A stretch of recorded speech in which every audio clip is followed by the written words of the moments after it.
Hi, everyone. Welcome. Welcome, welcome. Hopefully you're all coming in. I can see participants starting to come in to the webinar. So we'll just wait a minute and give people an opportunity to log in. But thank you so much for joining us tonight.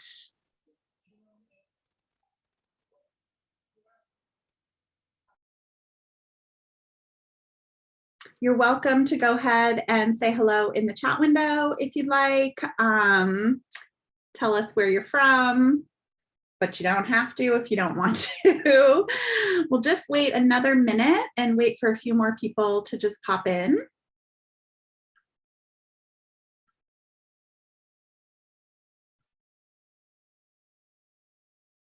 Hi, Katrina. Hi, Jane. Hi, Susie. Thank you guys so much for coming. Hopefully you get a lot of good information this evening. All right, I think we'll go ahead and get started. In the interest of time, we have quite a bit to get through in quite a small amount of time. But I would just like to start by, in the spirit of reconciliation, we would like to acknowledge the traditional custodians of the country throughout Australia and their connections to land, sea, and community. We pay our respects to their elders past, present, and extend that respect to all Aboriginal and Torres Strait Islander peoples today. My name is Dr. Erin Leaf. I am a senior lecturer at Monash University. I'm also the vice president of the board of the Autism Behavioral Intervention Association. And we're really excited to have this opportunity to bring you a series of webinars on the National Disability Insurance Scheme, which we hope will be really helpful in answering a lot of questions, kind of guiding you through the process and helping kind of demystify what the NDIS is all about. So essentially this evening, this introductory webinar is really designed to help you learn to navigate the NDIS to get the support that your child and your family needs.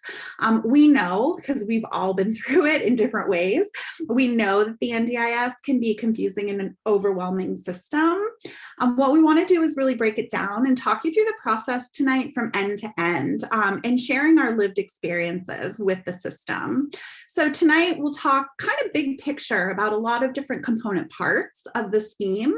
We'll talk about some tips for going into your first planning meeting, understanding and implementing your plan, fixing plans that don't meet your child's needs. And as we provide some additional webinars in the series moving forward, what we'll do in those webinars is take a more in-depth look at some specific topics. I also wanted to note that we're aware that there's a lot happening behind the scenes in the NDIS space right now with discussions about whether or not they're going to be rolling out independent assessments and whether or not they're going to be putting levels or funding caps on funding packages for children with autism.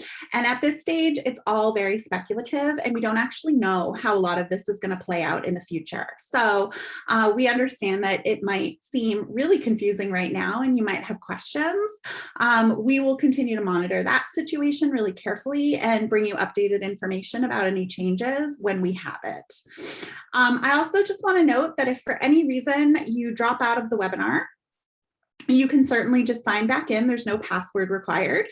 If you're having technology issues, please don't call the ABIA office as there's no one there to answer the phone. But if for whatever reason you're having some difficulty with the link or accessing the presentation live tonight, we will be recording the session. So you will be able to access the recording later on. So now what I'd like to do is introduce our panelists for this evening. So first we have Shannon Eels. Shannon is the Managing Director for Autism Partnership Australia. In this role, she leads a team of passionate and talented people to achieve the best possible outcomes for children with autism and their families. Within her role, Shannon now also plays a key role in working with families to help them navigate the NDIS and secure funding, specifically for early intensive behavioral intervention. We also have Bob Buckley. Bob is a parent, advocate, and oh gosh, I can never say this word, convener. I always want to say covener, but that's not the right word. Convener of Autism Asperger's Advocacy Australia, aka A4. A4 was formed in response to growing demands from people with an autism spectrum condition and their families who wanted more direct involvement in raising the profile of autism-related issues with decision makers, government, and through the media. A4's advocacy gives voice at the national level for individuals and groups involved with autism and ASD across Australia. While helping individuals is not part of his systemic advocacy work, Bob has helped many families to successfully navigate the NDIS. And we have Vicki Stone. Vicki is a parent with lived experience navigating the NDIS. She's passionate about sharing her NDIS journey to help other families access the funding they need for evidence-based early intervention for their newly diagnosed children. So what we'll do is begin with the panel discussion. I invite you, as we're chatting, if you do have specific questions for the panelists, to just go ahead and pop them in the Q&A window at the bottom of your screen. If you would like your question directed at a specific panelist, you could just put their name in your question, and then we'll leave time at the end of the panel discussion to be able to answer your questions. Okay, so tonight I think we will start off with a question for Shannon. Our first question is, who is eligible for the NDIS? And if a family was sort of new to the process and wanted to become a participant, what type of evidence do they need to provide to ultimately become a participant within the scheme? Yeah, in some ways, that depends on age a little bit. There are two sort of types of entry into the scheme. One is for people under 7 or kids under 7, and the other is for people over 7.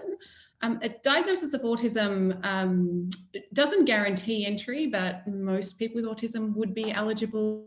The NDIA will define eligibility as a permanent or significant disability. So there are some, you do need to show that the disability is having a significant impact on your life.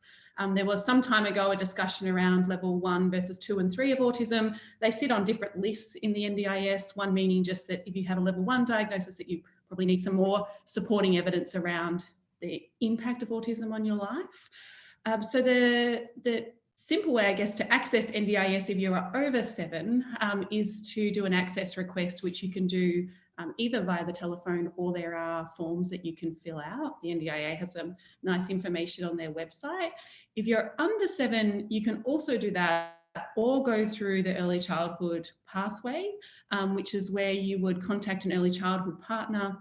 And they would discuss your concerns around your child's development. So you don't need a diagnosis of autism to access that. You just, somebody or yourself just needs to be thinking, I'm not sure if things are developing in a typical way, or if there's one or two things or many things that you're concerned about. And then part of that pathway may mean that you are then referred to planning and for access to the NDIS. So if you already have a diagnosis of autism, you really want to get through that part as quickly as possible and go straight to access, not be sort of loitering in the early childhood gateway for too long, because it sort of can be up to 6 months, where they may provide you with low intensity intervention. But I think if you sort of have a diagnosis, or it doesn't need to be of autism, but of some developmental delay, then really I think getting into some sort of service quickly is a priority. So there's information that you will need to provide, usually from pediatrician or psychologist, that supports the concerns with your child's development and how they impact your child's life.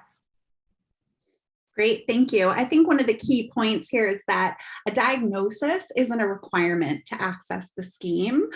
What you really need is to be able to show some sort of demonstration of the functional impact that the developmental delay or the red flags that you're noting might have on your child. And so we want to encourage families that when they see those initial red flags or have concerns about their very young child's development, to perhaps reach out and connect with the scheme as early as possible, to either start to receive some more mainstream supports or to be supported in becoming a full participant to access more intensive supports.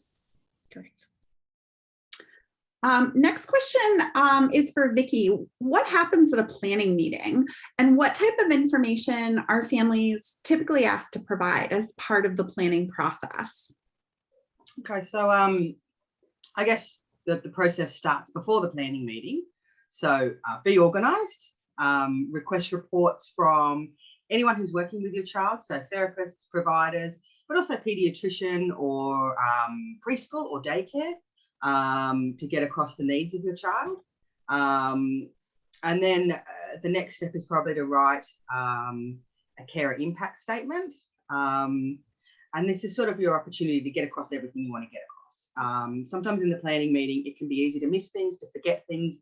The planner's got their own set of questions to ask. A carer impact statement can be somewhere, a way for you to make sure that everything you want to get across in the planning meeting, you get across. So in that, talk about your child's likes and dislikes, talk about how your child's disability affects their daily life. So the planner or the LAC or the early childhood, the ECIC coordinator, they're going to have their own questions. They're going to talk about developmental delays, and possibly behaviours as well. But sometimes that doesn't get across the impact that has on your daily life and your child's daily life. And this is where you get the opportunity to talk about how those delays affect your child's life.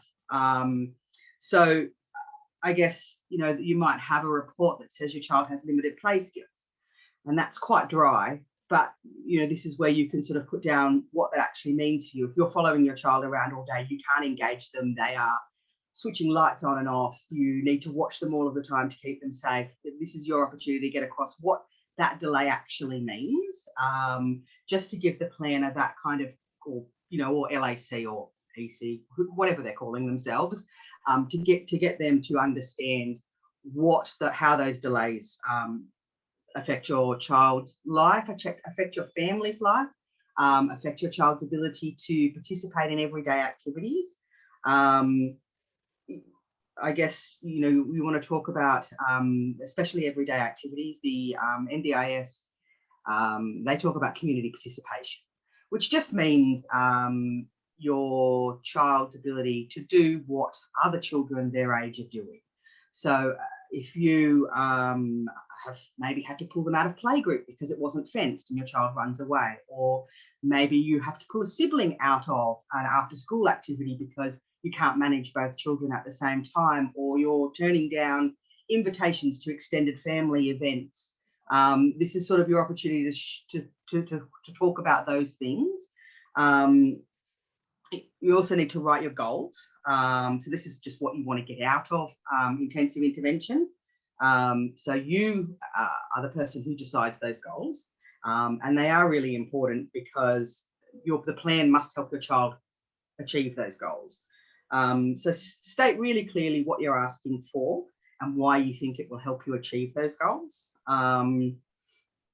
If you haven't had any previous intensive intervention, you might be able to request a short-term early intensive program to help you gather the evidence you need to show that this works for your child.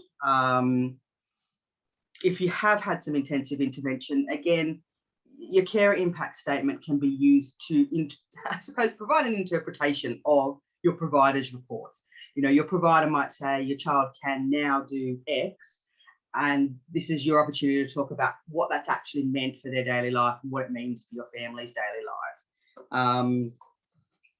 So once you go into the planning meeting and you've got all of that information, the planner or whoever it is will go through a list of questions focusing on delays and behaviours.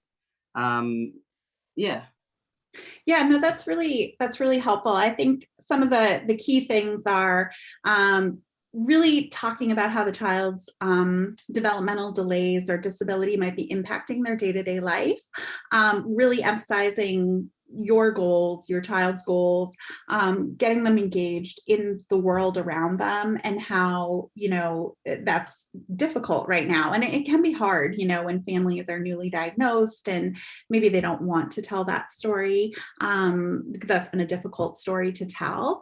But it is, I think, a really necessary part of the process. We at ABIA have developed a parent packet which is downloadable from our website, that actually gives some examples of how to write a CARES impact statement and how to develop goals for your child's plan that can help guide you through what that looks like, with some worked examples and worksheets and whatnot. So feel free to check that out and download it if you're interested. It's free, and that can be really helpful as well. Bob, I know that you have talked a little bit to us in the past about goals. Is there anything else you want to add about, how to write a good goal, or how to start when you're writing goals for your NDIS plan?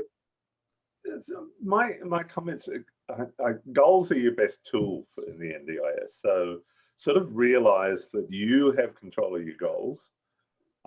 They can't tell you what you can put in. They can't tell you how many there are. They can't, at the moment, the way the legislation is written, it says you write your goals.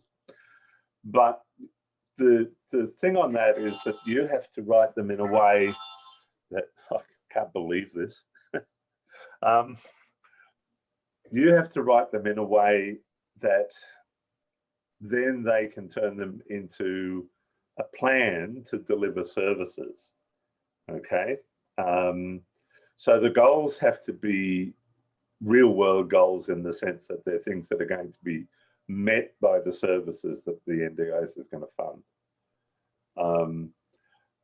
And the other thing I think that's really hard is all of us have been doing this stuff for years. And so you just sort of say, oh, you just write down the goals. But when you've just had a child diagnosed with autism, this is a whole new world. So one thing I will say to people is, don't expect to get it right first time. It's going to take you a little while to get your head around what's going on, what's going to work and what's not going to work. And not getting it right the first time isn't going to cause you a massive problem, because you can come back at any stage when you work stuff out and go, okay, this is what I want now. And the system is actually set up to support you to do that. You'll get resistance from people in the NDIS, but the system is set up to make that work, that you can change your goals at any time, and then the plan has to be adjusted to meet those goals. I guess the other thing is to really, I would say, talk to your service providers and work out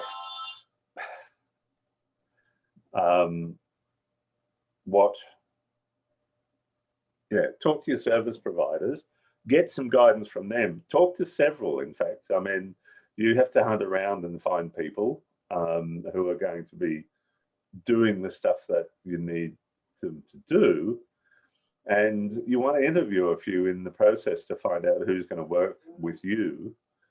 So use that time to actually find out what sorts of things they think you're going to need, because that's a really useful way of collecting your information and collecting documents. And it's not unreasonable to ask people for quotes for what needs to be done, and that information goes into your NDIS application process. Yeah, great. Sort of address the... Yeah, no, that's great. Thank you.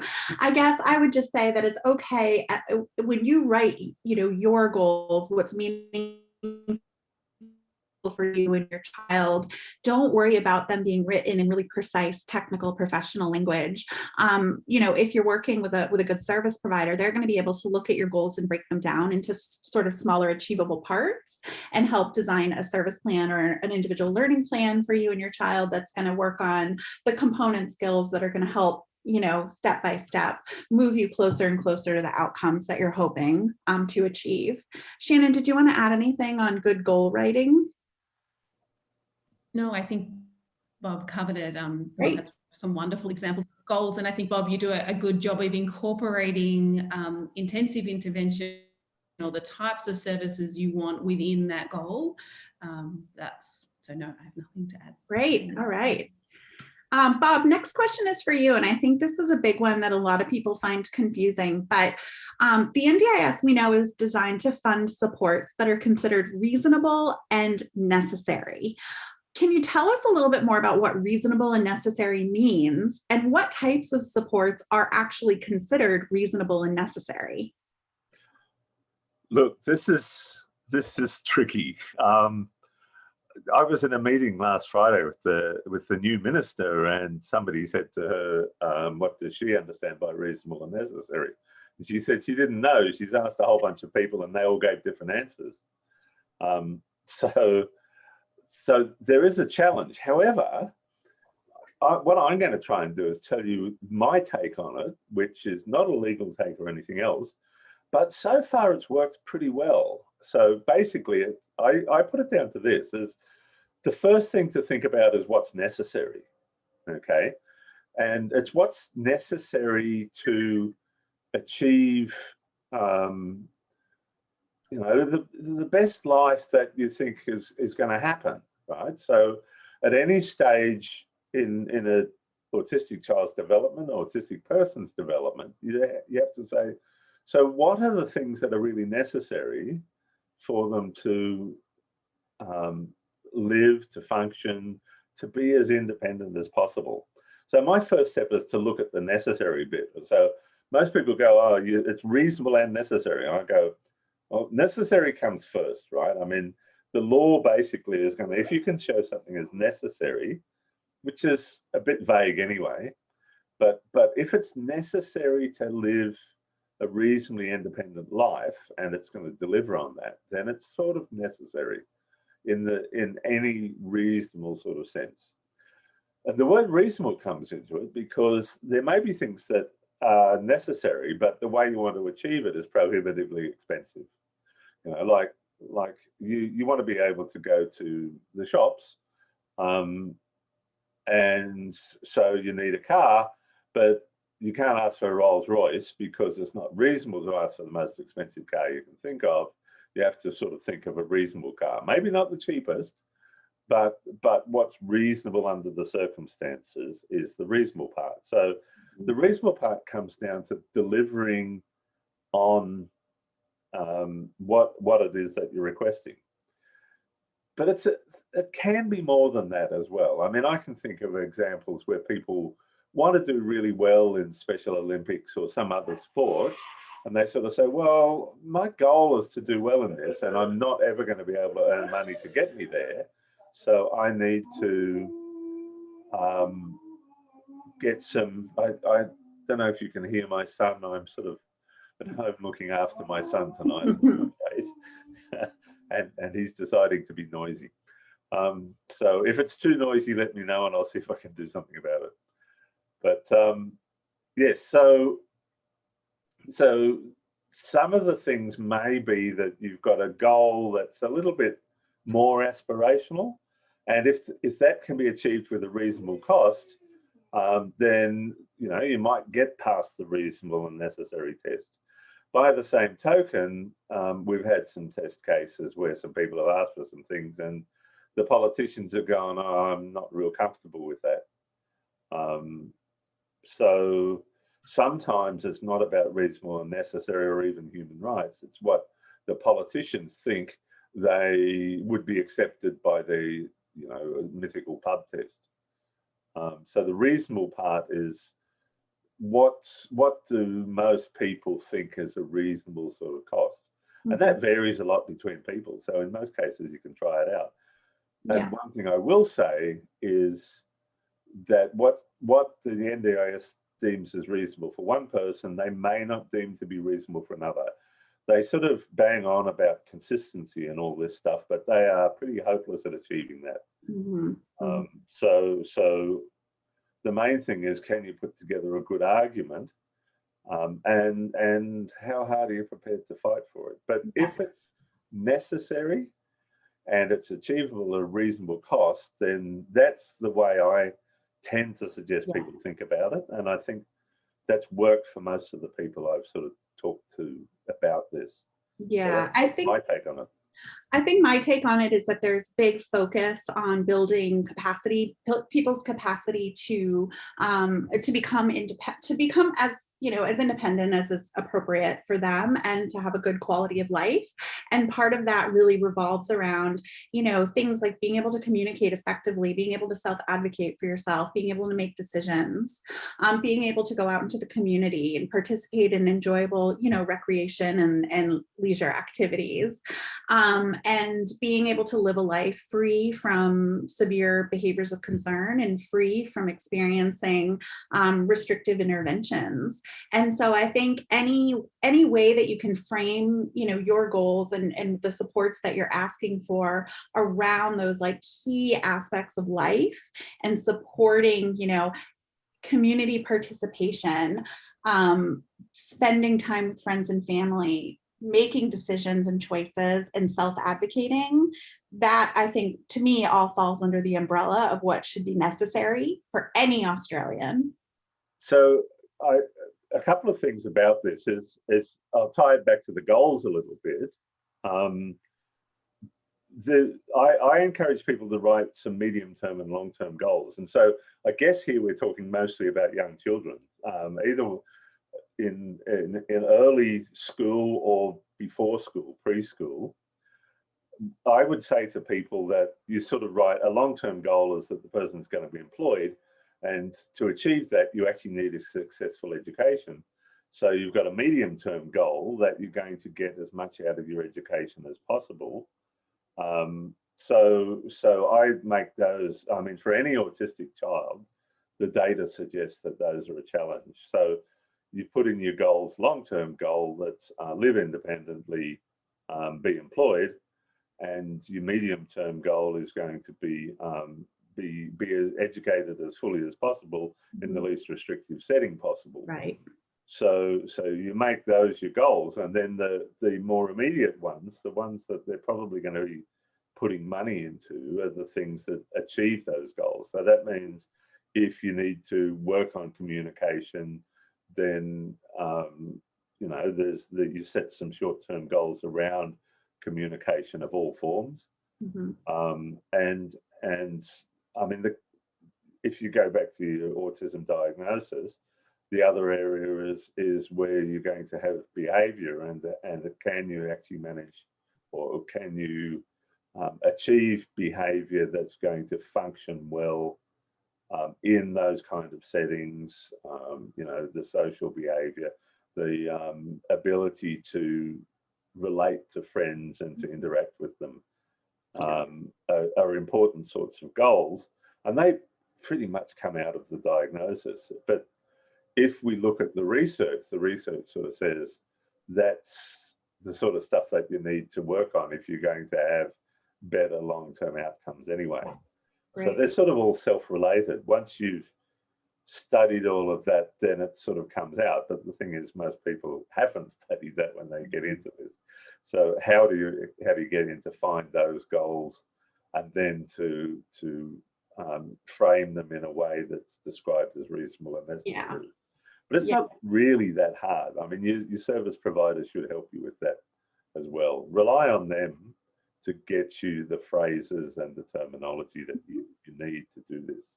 Great. Don't try and do it on your own. Shannon, what should families do if they receive a plan and they find the plan doesn't meet their needs? It's not enough funding, or the goals weren't really reflected how they wanted them to be, or there's just something not right about their plan. What actions can they take to try to resolve that?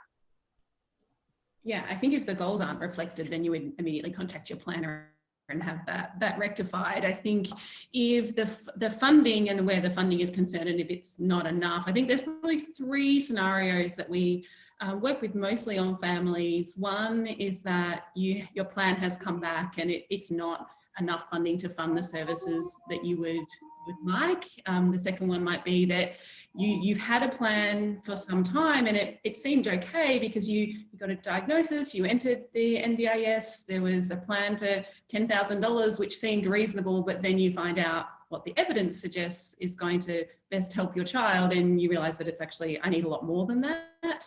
Or there's some other change of circumstance, like Bob was talking about, you change your goals, or there's some change in your child's situation or your family situation or anything. I always have Bob in my head, anything, you can go and request a change of circumstance review. So the first one, which is if you get a plan and it's not enough to fund the services that you might already be in or are looking to commence, then you can do what's called a Section 100 review, which is an internal review.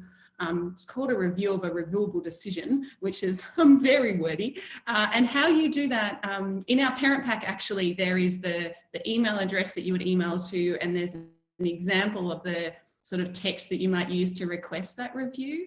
But essentially what you're asking is that somebody else within the NDIA looks at the information that was provided and decides whether the first person who made the assessment was correct. So did they assess what you had requested in your plan? Does the next reviewer agree with that first person's assessment? So that's a Section 100 review, and that different things can happen. It may come back and that reviewer says, we agree with the first person, we're not giving you any additional funds. It could come back and say, we disagree with the first person and we're going to fully fund what you had requested, or somewhere in the middle. We're going to give you a little bit more, but we're not going to give you everything. So then the next stage in that would be to appeal that decision. Mm-hmm. So the requesting of the review is relatively easy and not too much happens. You put in the request, you wait, someone from the NDIA will contact you probably, and may also want to speak to the providers. They'll request maybe more information, maybe information that you feel like you've already provided, but we give it again. We are constantly writing reports, saying things in a slightly different way or referencing the old report where the information was. So they will often come back and ask you for more. And I think don't let that deter you. As providers, we need to be prepared for that as well, that we'll get asked for things again and again and again, regardless of whether we feel like we've already given it. But that's what the review mostly is like. You wait a few months, you're following up on the phone, calling them. You will get a reviewer will contact you. They'll ask you some questions. They'll probably want to speak to your provider, and then they'll make their decision. Mm-hmm. Great, thank you. Bonnie, just looking at your question in the chat window, because it relates to reasonable and necessary, around doing a sport, for example, gymnastics, an extracurricular. I think what I've found with these types of things where somebody wants their child to be able to participate in some sort of meaningful, more mainstream recreational activity, something that a lot of people might participate in that aren't specifically on the scheme or, have disability. I think that it's about what supports do you need to help your daughter participate in these sort of mainstream recreational activities. So if your daughter needs specialized instructors, and that's going to cost more than just joining your local club, you could make the argument that that is a reasonable and necessary support, because it's an extra cost because of your child's disability. Or if you need a support worker or a specialist to attend gymnastics with her, to sort of work as someone side by side to help her through the activities when the instructor's attention is sort of diverted amongst the whole class of students. So I think it's not that anything is sort of automatically off the list unless there's evidence that it is actively harmful, which unfortunately in today's autism intervention market, there are interventions being peddled that are actively harmful to people. But I think this is a perfect example of you wanting to introduce your daughter to a mainstream recreational activity, and she should have the right to do that. But what supports is she going to need because of her disability that the NDIS should fund? Yeah, and I think that, Erin, to add to that, the NDIS will say, and I can see in the comment there, that they won't fund things that parents would typically fund for children. So they may fund the person to go to the support class, but they won't to support your child in the class, but they won't fund the class itself. And so And this comes up too when we're talking about after school support for kids or in school, so after school support, support workers for kids or in school support. We're having to talk about what is above and beyond the reasonable adjustments that a mainstream service is required to make. So that's when we're trying to advocate for something to be funded, we need to talk about why accessing mainstream services is not going to meet your child's needs too. Go ahead, Bob. I actually have the experience of getting the NDIS to fund my son's trampoline. Okay. And we took the approach of, yeah, well, we'll pay the amount of money ourselves to get him into a trampoline class. But since the trampoline class can't manage him, he needs one-on-one instruction, then you can pay the rest. And they sort of accepted that. Mm-hmm. Yeah. I've seen that argument used a lot with swimming as well as another thing that sort of came up. Yeah, quite a lot, in fact. So you know, it's sort of, if you turn around and say, yeah, we'll cover the cost that you'd normally expect to pay, but it's up to the NDIS to cover the rest. It's a much harder argument for them to defend against, if it push comes to shove. So that's the approach that I've taken in that sort of stuff, where there's extra support or it's going to cost more for some reason. You know, do the reasonable thing. It's reasonable for a family to pay for kids to be in gymnastics, but it's not reasonable to pay for one-on-one, because that's the only way that you're actually going to get it to work. Got it. So Shannon, you mentioned that there are a couple of things families can do if they're not happy with their plan. A lot of that involves what we call an internal review, which is sort of that first step in the process. But what happens, Bob, if a family does request an internal review and at the end of the internal review, they still don't get an outcome that they think is fair, that's what they were looking for? What can families do at that point? Do they have any other recourse? Well, you can request an internal review, and in many cases it sort of doesn't seem to come. It sort of sits there forever. I actually invoke the law on them at this point, because the law says if you ask for a review, not so much under section 100 as Shannon mentioned, but under section 48, it says they need to make a decision within 14 days as to whether or not they're going to do a review. And if they haven't told you they're doing a review, the process says they've decided implicitly that they're not doing a review. And that means that there's been a decision made. So if you haven't heard that they are doing a review, or if they've told you that they're not doing a review, then you need to go to the Administrative Appeals Tribunal and say, I haven't heard in my 14 days that they're doing a review. Please can you review the decision to not do a review.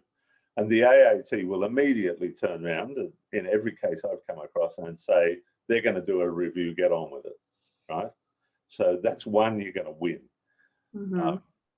And it also fires a shot across their bow, in the sense that they now know that you know about the AAT process, and they're not going to muck you around so much, okay?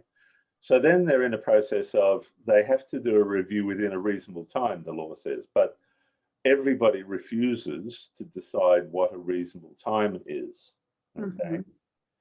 So my advice to people is, you know, if you're really desperate, declare 4 weeks to be a reasonable time. If you're not quite so desperate, decide 8 weeks is a reasonable time. And if they haven't done it by that time, the NDIA will tell you, they tell you on your website that you can't actually have a review of the review done until it's been done, which is true. It's absolutely true. The AAT cannot review an internal review until the review has been done.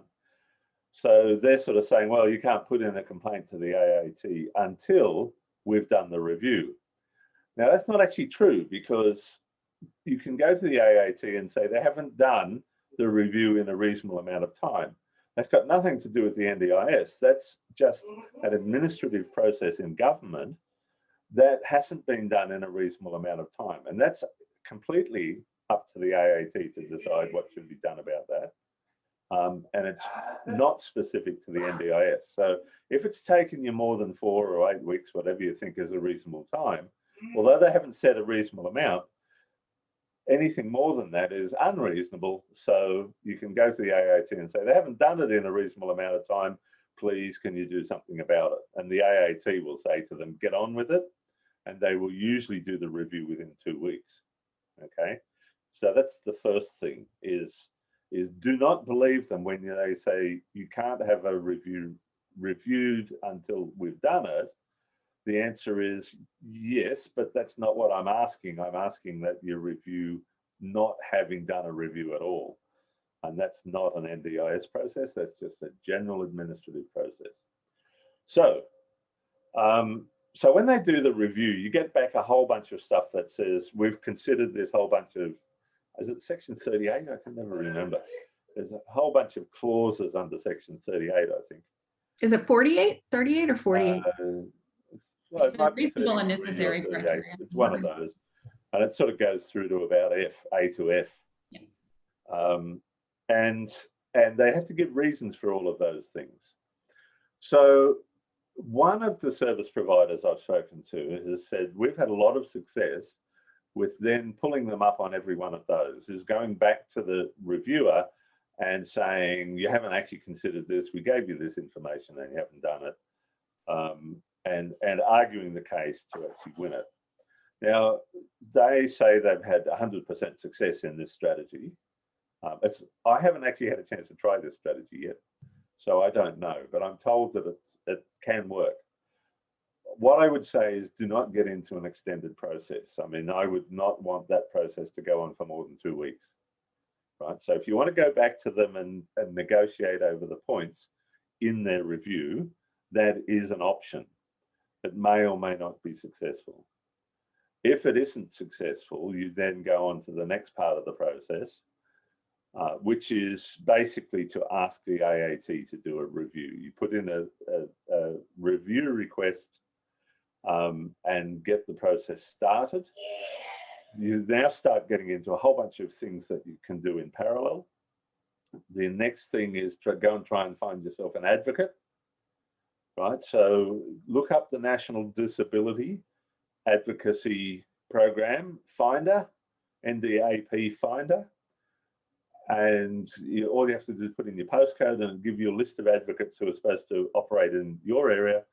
They help you, they advocate for free on your behalf.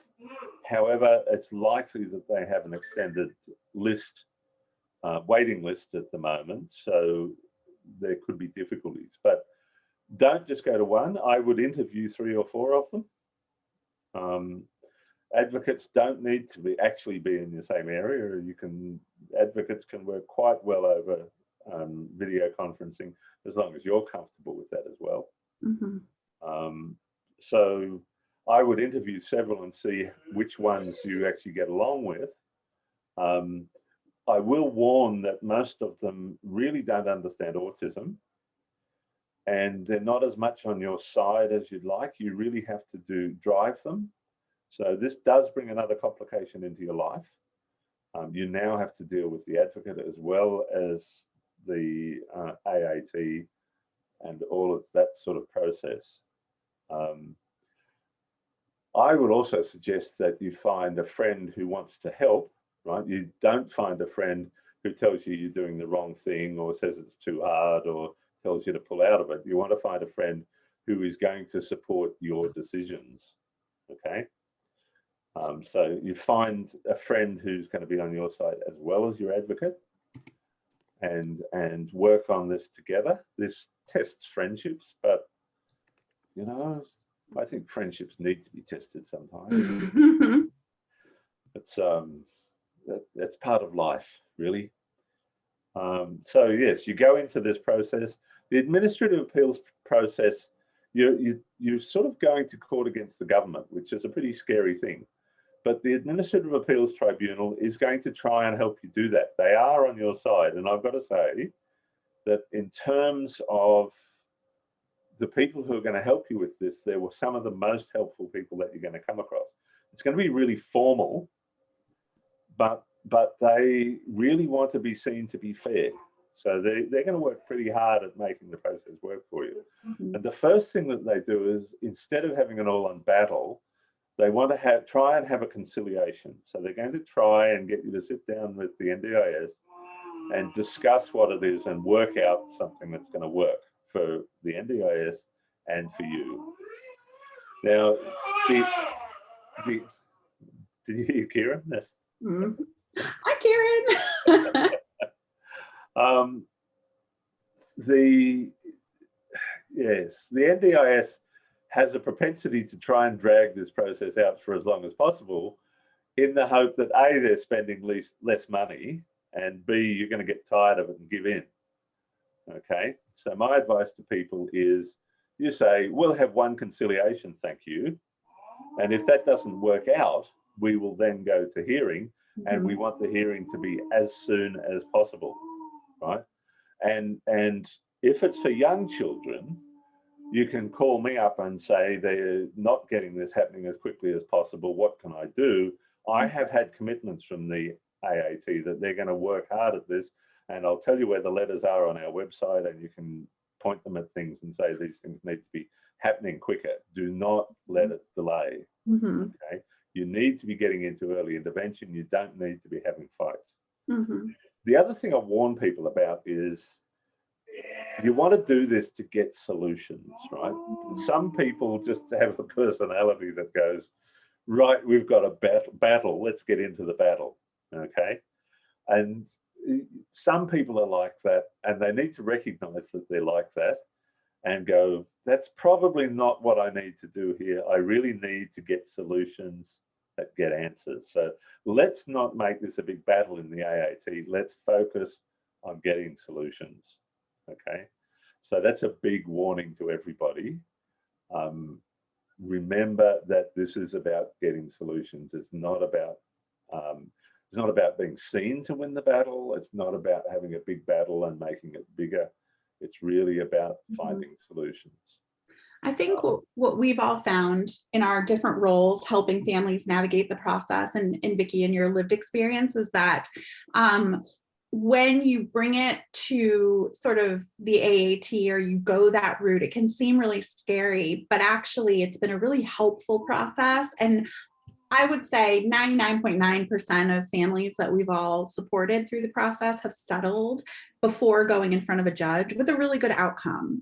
And so it seems like a scary process, but actually it's a really empowering process, and it's worked really well for families that feel like they're stuck and they're not getting what they need, you know, from the NDIS or through that internal review process. So we want to encourage families not to be scared of it, even though it sounds kind of scary, and that it's there to help you. And I know a lot of what we've been talking about is really confusing, and the terminology can be quite overwhelming, but in our parent packet on the website, again, we've kind of broken it down in text as well. So we've talked you through kind of several of these main points that we're talking about tonight, and kind of a permanent product for you to refer back to. So an interesting question came up in the Q&A. Parent has mentioned that they've had funding for a few months, but realized, as many families do, that now it's not actually enough funding to fund the therapy that the child actually needs. So they filed a Section 100, which is that first step internal review, but it got canceled. And then a Section 48 was filed, but they were still going through an assessment. And the Section 48 was declined because they didn't have enough evidence. So now they're sort of stuck floating between a therapy they feel is not really helping, not having enough funding to pursue the therapy that they want, and the assessment process is still in the works. Do you have any recommendations? Should they just wait and gather as much evidence as possible, or should they go back and file another Section 48? Review your goals. Right, so even if what you do is just rewrite your goals, you're now up for a Section 48 review. Because I think, Bob, you're saying that the reason, because you can request a review for lots of reasons, and you could just find another reason, which is changing your goals, because you didn't have enough evidence for whatever you said first but now just change your goals? I've never even been asked for the reasons for a review. Yeah, we have, I think, and been asked to justify Section 48 By and who? why By the by NDIA? the NDIA. Yeah. But I think I think maybe the sort of reason to review, or they're saying there hasn't been. I'm not sure what your first what you applied for the review under, but perhaps it was something. Maybe if you could share that would help. Whether it was a change in, perhaps they're saying there hasn't been a big enough change in your child's situation to warrant a review, I'm thinking. Whereas Bob, you're saying you can trigger a review by just saying, I need new goals. Yeah, and a person in that situation, I would say, before you do that, I would go and talk to your providers and possibly your advocate and get some better advice on the basis for your review. So, you know, I've seen people try to write reviews, and it's not easy for a lot of people. I mean, you know, trying to come up with the reasons for doing it. So don't try and do it on your own. Sort of, you need to build a team around you to do this kind of stuff. Get your support happening. So whether that's, I think somebody asked, what's the National Disability Advocacy Finder? If you Google that, it'll find the National Disability Advocacy Program Finder for you. First, it'll be about the first thing, and it's a page on the DSS website. So an advocate should be able to help you refine your request for a review. So if you're not really getting that clear, get people to help you make it clearer. Yeah, okay. And then, whether you were outside, I'm wondering whether your plan was approved more than 3 months ago, and perhaps why the S100 was cancelled, I guess would be the other. Right. On my mind. Okay. And kind of in a similar question in the chat window. So they have a child who's enrolled in ABA therapy. The NDIS said it's not value for the money, which, first of all, that's not something you need to take their word for, because they've certainly funded it for many, many other families. So push back on that.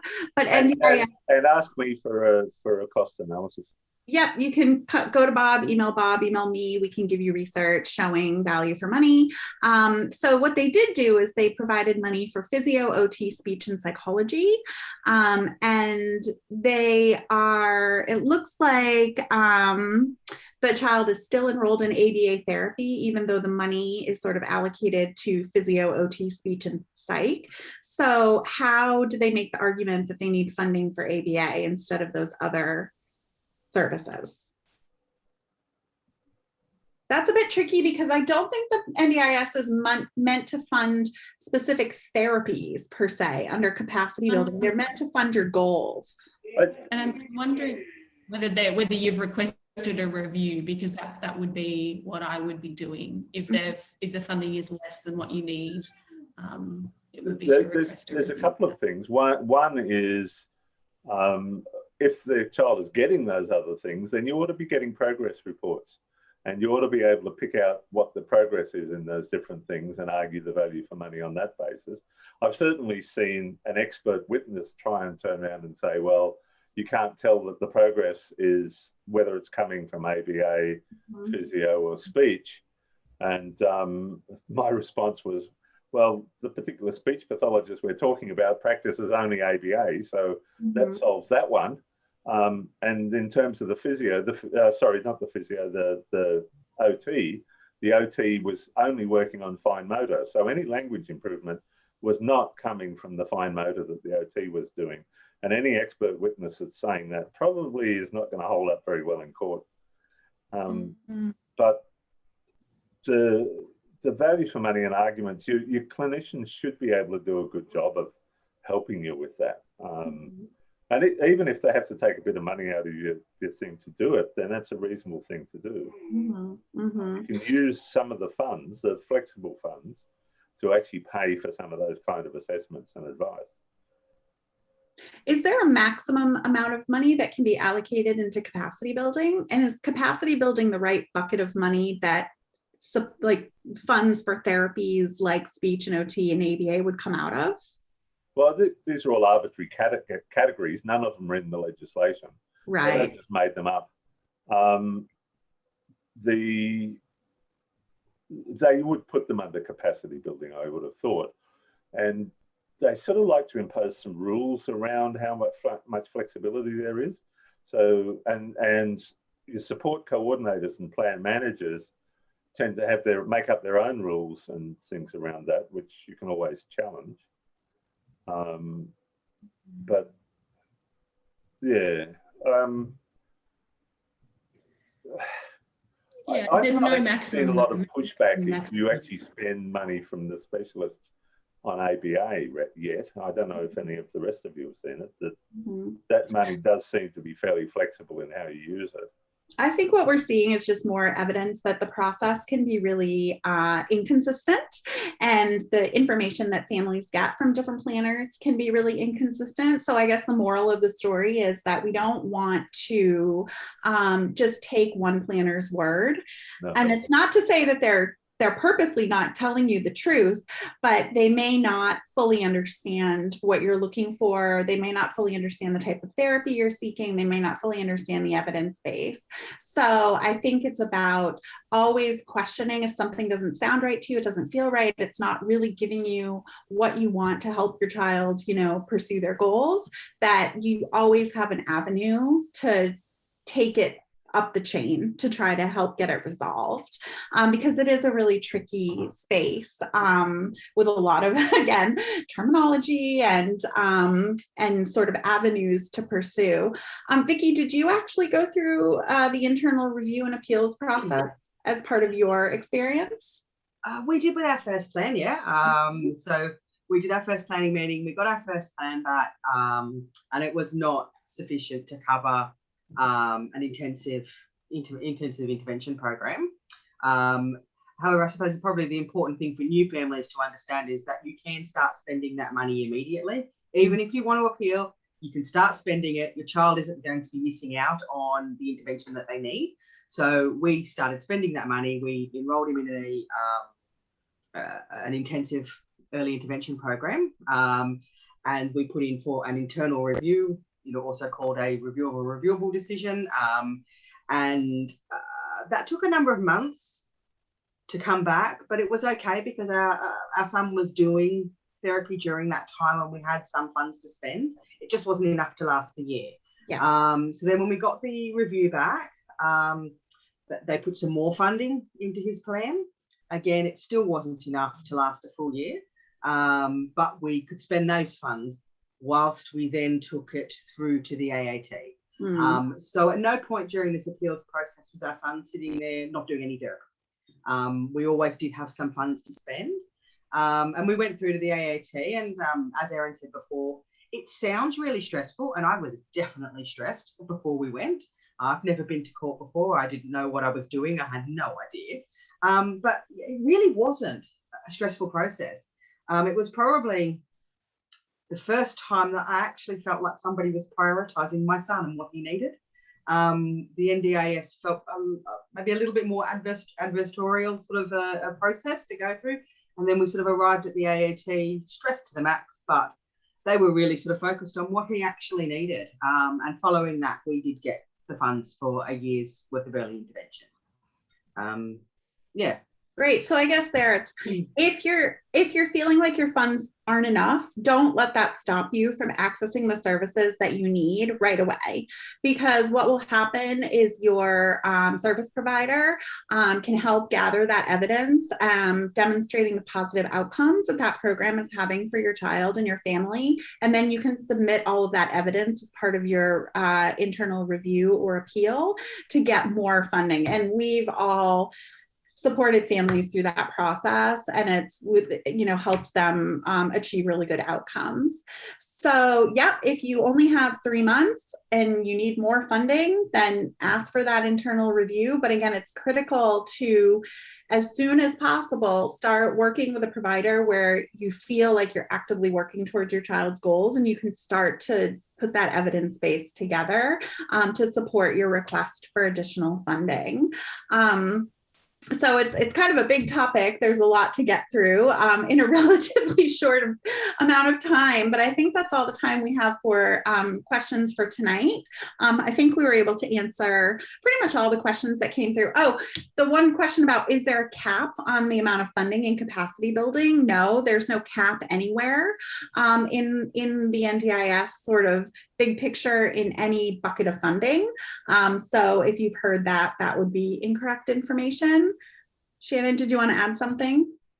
No, there were just a couple of people who I feel like are in particular situations at the moment, and it can get really confusing. And I think we are constantly talking to families and saying, now they've said this, okay, well, what they mean is this. So don't feel like it's just you who doesn't get that.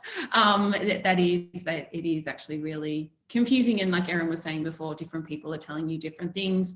I think probably the people on the questions who we haven't answered could reach out to the ABIA, and they could maybe put them in touch with one of us to be able to talk more about that, Erin. Yeah, for sure. The idea of people, yeah. It's hard, yeah, when we don't have all the information to give like really specific targeted advice, but like we're certainly happy to help. And again, if you download our parent pack from the website, a lot of what we talked about tonight, kind of this process from end to end, is in there.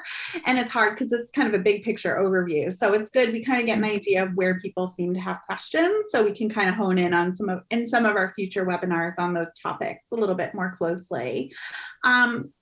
So I just wanted to let everybody know that our next webinar in the series will be held on Monday, the 31st of May. And in that webinar, we'll specifically be talking in more detail about your first plan. So if you're kind of going through your first plan, trying to figure out all the ins and outs of that, if you know people who are just thinking about becoming a participant or just entering the scheme, definitely recommend that they come along to this webinar. We think it'll be really useful. And now what we're going to do is just pop up a quick poll just to get some feedback from you. If you could stay on the line for just another minute, I'll go ahead and open it up. Just a few multiple choice questions. If you want to go ahead and respond, this will help us make sure that we design future webinars that really meet your needs. So we'll stay on for another couple of minutes and just give you an opportunity to go ahead and click those boxes. Hopefully it looks like some people are responding to the poll. So hopefully you guys can see that on your screen. We can't see, I don't think you can see other people's responses. But yeah, if you don't mind taking a quick minute and filling that out, that would be super helpful. And like I said, if you have specific questions or topics that you want integrated into an upcoming webinar, you're welcome to just send an email to the ABIA, and we'll try to do as best we can to answer everyone's questions. But as we mentioned, in the upcoming webinar series, we'll be taking a deeper dive into a number of these different topics, such as developing and implementing your first plan, the evidence base for early intervention support for children with autism, and finding and working with a therapy provider. So hopefully that will be helpful to everybody. Thank you all so much for coming along tonight, and thank you to our presenters, panelists, for sharing your wisdom. And yeah, we look forward to seeing everybody at the next one. So that's it. Thank you all so much. Bye, everyone. Bye.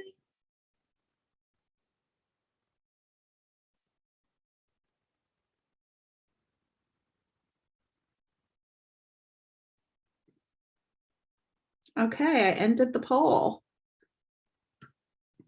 All right, I think that's it. You guys can log off, and I will catch up with you soon. Bye.